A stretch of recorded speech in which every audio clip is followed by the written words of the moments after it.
গুলো সেগুলি আমরা পড়াবো। হ্যাঁ, গুরুত্বপূর্ণ। প্রথম হচ্ছে ডেফিনেশন অফ সেল, মানে সেলের সংজ্ঞা। সেলের সংজ্ঞাটা কি বলছে? Cell is a basic structural and functional unit of living organism. অর্থাৎ হিউম্যান বডিতে পৃথিবীতে যত লিভিং অর্গানিজম আছে, প্রত্যেকটা লিভিং অর্গানিজমের একক হচ্ছে সেল। এই কথাটাই বলছে এখানে। হ্যাঁ, যে আপনার ফাংশনাল এন্ড স্ট্রাকচারাল ইউনিট হচ্ছে সেল। সেল কি? এই প্রশ্নটা ধরেন পরীক্ষায় আমি দিবই। এত গুরুত্বপূর্ণ একটা প্রশ্ন।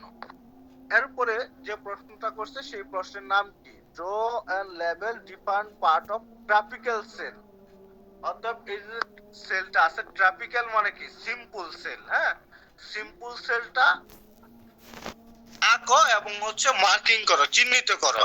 মানে এই সেলের কোন পার্টে কোন অংশ। মনে করেন যে আমি বললাম যে draw and label human body, তার মানে কি হিউম্যান বডিটা আঁকলাম, আঁকার পরে কোনটা চোখ, কোনটা হাত, কোনটা ডান হাত, কোনটা বাম হাত, কোনটা মাথা, কোনটা কপাল, কোনটা হচ্ছে পা, কোনটা আঙ্গুল, কোনটা কান, এগুলো আমরা দাগ দিব আর লিখবো এটা কান। দাগ দিব এটা কি? হাত। তারপর দাগ দিব এটা পা, এটা হাঁটু। এই যে মানে মার্কিং করতেছি, এটাকে বলা হয় লেবেলিং। এটাকে বলা হয় লেবেলিং। মানে ঠিক এই যে আপনার ওই সেলটা আছে, সেলের চিত্রটা আঁকবো, আঁকার পরে সেলের কোন পার্টে কি কি আছে এটা চিহ্নিত করব, সেটাকে বলা হয় লেবেলিং। সেটাকে বলা হয় কি? লেবেলিং। কথাটা কি বুঝতে পারছেন? জি স্যার। আচ্ছা, তাহলে আপনার হচ্ছে আমরা বুঝতে পারলাম যে ড্র লেবেলিং করতে হবে এই সেলটা। 100-এ 100 পরীক্ষার খাতায় আমি প্রশ্নটা দিবই, আমি বলে দিলাম। তার মানে কি এটা অবশ্যই ড্র লেবেলিং করা আপনারা শিখবেন। হ্যাঁ, আচ্ছা, এরপরে আপনার হচ্ছে এই সেলের সম্পর্কে কিছু আলোচনা আমরা জানবো। মানে সংক্ষিপ্তভাবে কিছু আলোচনা জানবো। সেলের বেসিক বা মেজর কম্পোনেন্ট কয়টা? বেসিক বা মেজর কম্পোনেন্ট হচ্ছে দুইটা, একটা সাইটোপ্লাজম আর একটা হচ্ছে কি? নিউক্লিওলাস। নিউক্লিওলাস হচ্ছে মূল জিনিসটা, যেটা সব থেকে ভিতরে থাকে, পুরো নিউক্লিয়াসকে আবৃত করে রাখে। অর্থাৎ ওইটা কি? সাইটোপ্লাজম। মানে কি সাইটোপ্লাজমের ভিতরে কি নিউক্লিয়াসটা থাকে, সাইটোপ্লাজমের ভিতরে কি নিউক্লিয়াসটা থাকে, তাই না? কথাটা কি বুঝতে পারছেন? জি জি স্যার। তাহলে আমরা বলতে পারি যে আপনার সাইটোপ্লাজম হচ্ছে নিউক্লিয়াসকে আবৃত করে রাখছে, এবং নিউক্লিয়াসকে সাইটোপ্লাজম প্রোটেকশন দিয়ে রাখছে। আচ্ছা, এরপরেও আরেকটা কম্পোনেন্ট আছে, মানে সেলের হচ্ছে বেসিক পার্ট ছাড়া ওর একটা কভারিং আছে।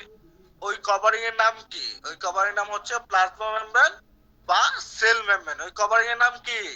প্লাজমা মেমব্রেন বা সেল মেমব্রেন। ওই যে আমি আপনাদেরকে বলছিলাম, আপনি একজনকে আংটি গিফট করলেন, ওর আংটির যে কভারিং, পরে ওইটাকে মনে করেন যে আপনার সুন্দর একটা পলিথিন দিয়ে পেঁচাইলেন। এই যে সুন্দর কালারের পলিথিন বা কাগজ, ওইটা কি প্লাজমা মেমব্রেন বা সেল মেমব্রেন? ওইটা না হইলে কিন্তু হবে, বাট ওইটা তো একটা উপাদান, ওইটা তো একটা জিনিস যেটা সৌন্দর্য বৃদ্ধি করছে, তাই না? এইরকম আপনার হচ্ছে সেলের ঠিক সব থেকে বাইরে যে কভারিংটা থাকে ওর নাম কি? প্লাজমা মেমব্রেন বা কি বলেন তো? Cell membrane. তাইলে outer most component of cell কি? আউটার মোস্ট কম্পোনেন্ট কি? হ্যাঁ, সেল মেমব্রেন বা প্লাজমা মেমব্রেন। আচ্ছা, এরপরে আপনার হচ্ছে এই যে আমাদের সাইটোপ্লাজমটা আছে না, এই সাইটোপ্লাজমের মধ্যে, হ্যাঁ, আপনার হচ্ছে কিছু ফ্লুইড থাকে। সাইটোপ্লাজমের মধ্যে কিছু ফ্লুইড থাকে, এর নাম হচ্ছে সাইটোসল। এর নাম কি?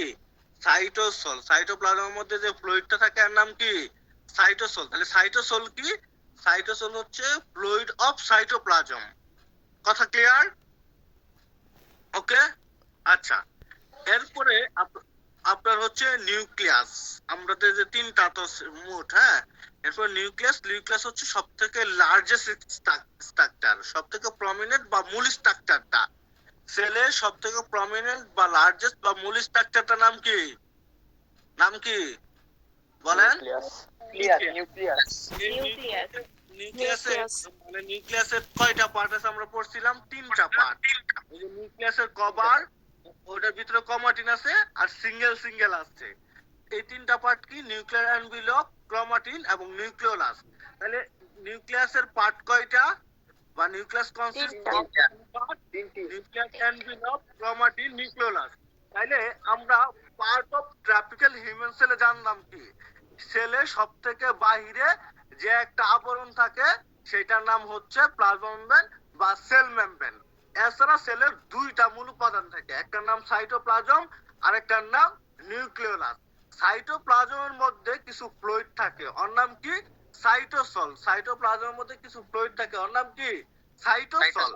আর নিউক্লিয়াসকে চারিদিকে যে আবৃত করে থাকে তার নাম কি? সাইটোপ্লাজম, তাই না? আর নিউক্লিয়াস হচ্ছে সবথেকে লার্জেস্ট এন্ড প্রমিনেন্ট একটা স্ট্রাকচার, যার কি তিনটা পার্ট আছে, nuclear envelope, chromatin and nucleolus. কথা কি বুঝতে পারছি না? হিসাব ক্লিয়ার? জি স্যার। এই যে মনে করেন যে আমি প্রথম দিন যখন এইটা পড়াইছি, এরপরে এই চ্যাপ্টারটা শেষ করছি, এরপরে কালকে আপনাদের পড়ার সময় দিছি, এরপরে আজকে যখন বুঝাইতেছি তখন কি সুন্দর করে ব্রেনে ঢুকতেছে না? জি স্যার। প্রথম দিন যখন মানে পড়াইছি তখন মনে হইছে যে আর স্যার মনে হয় আমার মাথার উপর দিয়ে গেছে, সব মাথার উপর দিয়ে গেছিল। ওইটাই তো বলতেছি, প্রথম দিন যখন পড়াইছি মনে হয়েছে যে আর মনে হয় আমার মাথার মধ্যে কাঁঠাল ভাঙতেছে, কিছুই বুঝি না। কিন্তু এখন কিন্তু সহজ লাগতেছে। ব্যাপারটা এইরকমই যে আস্তে আস্তে আবার মনে করেন যে এরপরে কয়েকদিন পরে যদি পড়াবো না, তখন মনে করছে এটা কোনো জিনিস হইলে ধর্মিয়া উদয় ফক করেন, উদয় বক বক করেন, এটা কোনো জিনিস না, এটা কোনো ব্যাপারই না, এই একটা ফিলিংস আপনাদের মধ্যে চলে আসবে। তখন আমার মনে হবে কি স্যার না, তখন মনে হবে দুর্মিয়া। কারণ ওই যে তখন কি প্রয়োজন ফুরাইলে মানুষের দাম কমে যায়, ব্যাপারটা আছে না, যে প্রয়োজন ফুরাইলে মানুষের দাম কমে যায়, তখন ওই জিনিসটার গুরুত্ব থাকবে না। বাট যখন হচ্ছে গুরুত্ব থাকে তখন হচ্ছে মনে করেন যে না, এটা তো আসলে সম্মান দিতে হবে। ব্যাপারটা হচ্ছে এই টাইপের। হ্যাঁ, ওকে। মানে আমি আপনাদের সাথে ফ্রেন্ডলি মিশি বা ওইভাবে কমিউনিকেশন করি, তো সেই ক্ষেত্রে মানে অ্যাজ এ টিচারের কমিউনিকেশন ওইরকম ভাবসাব কমিউনিকেশন আমি এত নেই না। তো দু একটা কথা যদি এরকম বলে ফেলি, don't mind it, okay? Sir আলোচনা কি পুরাটা লিখতে হবে চিত্রর পরে? চিত্রের পরে যদি আমি প্রশ্ন করি যে ড্র লেভেল এন্ড ব্রিফলি ডেসক্রাইব ইট, তখন লিখবেন যে it has two basic component, cytoplasm and nucleus. তারপরে লিখবেন যে the outermost component of cell is plasma membrane. তারপরে হচ্ছে লিখবেন যে হচ্ছে cytoplasm surround the nucleus that lie in the center of the cell. তারপর nucleus is the largest structure within the cell. এই পর্যন্ত লিখলেই হবে, আর বাকি কিছু লিখতে হবে না। কথা কি বুঝছেন? জি স্যার, বুঝতে পারছি। জি স্যার। মানে সংক্ষেপে একটু একটু করে লেখা দিবেন, একটু প্লাজমা মেমব্রেন সম্পর্কে লিখবেন, একটু সাইটোপ্লাজম সম্পর্কে লিখবেন, একটু নিউক্লিয়াস সম্পর্কে লিখবেন, তাহলেই হবে। ঠিক আছে?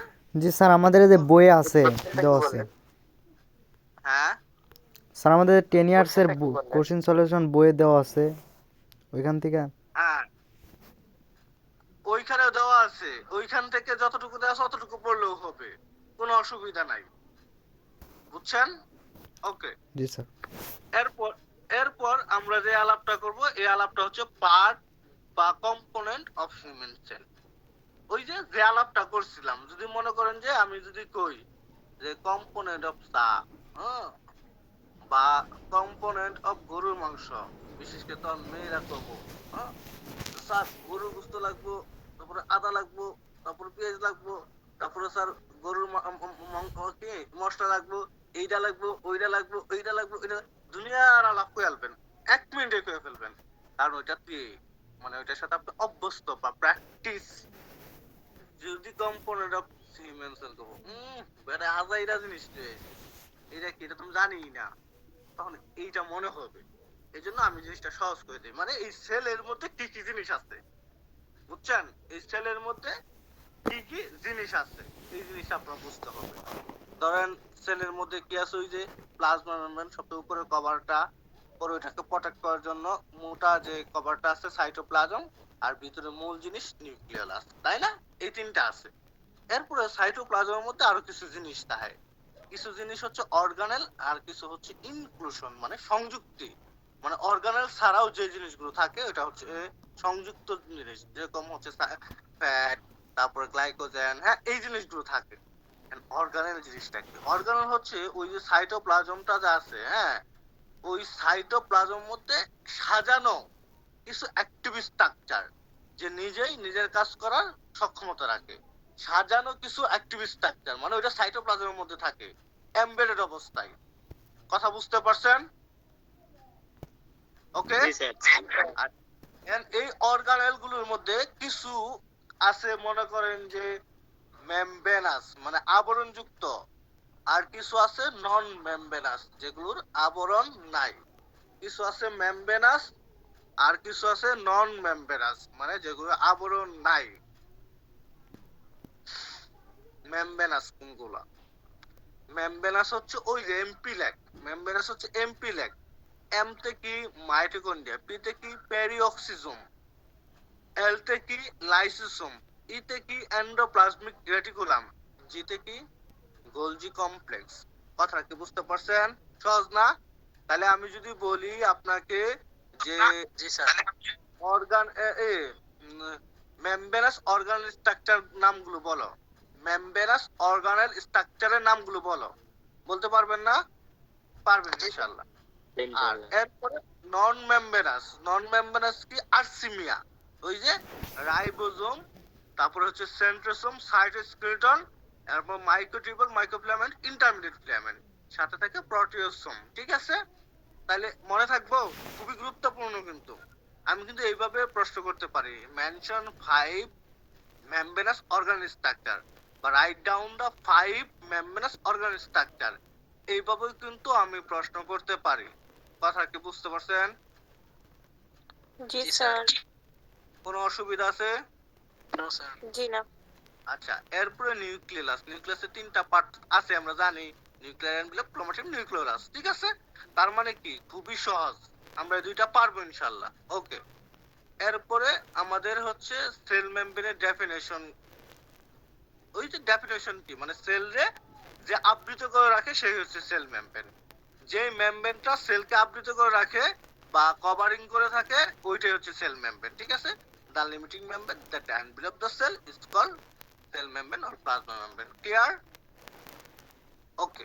জি স্যার। আচ্ছা, এরপরে আপনার হচ্ছে আমাদের সাইটোপ্লাজম। সাইটোপ্লাজম কি? সাইটোপ্লাজম হচ্ছে jelly like material inside the plasma membrane that surround the nucleus. অতএব এই প্লাজমা মেমব্রেনের পরেই মানে প্লাজমা মেমব্রেনের ভিতরেই যে লেয়ারটা আছে, যে জিনিসটা আছে ওইটাই তো সাইটোপ্লাজম, যেটা নিউক্লিয়াসকে কি আবৃত করে রাখছে, তাই না?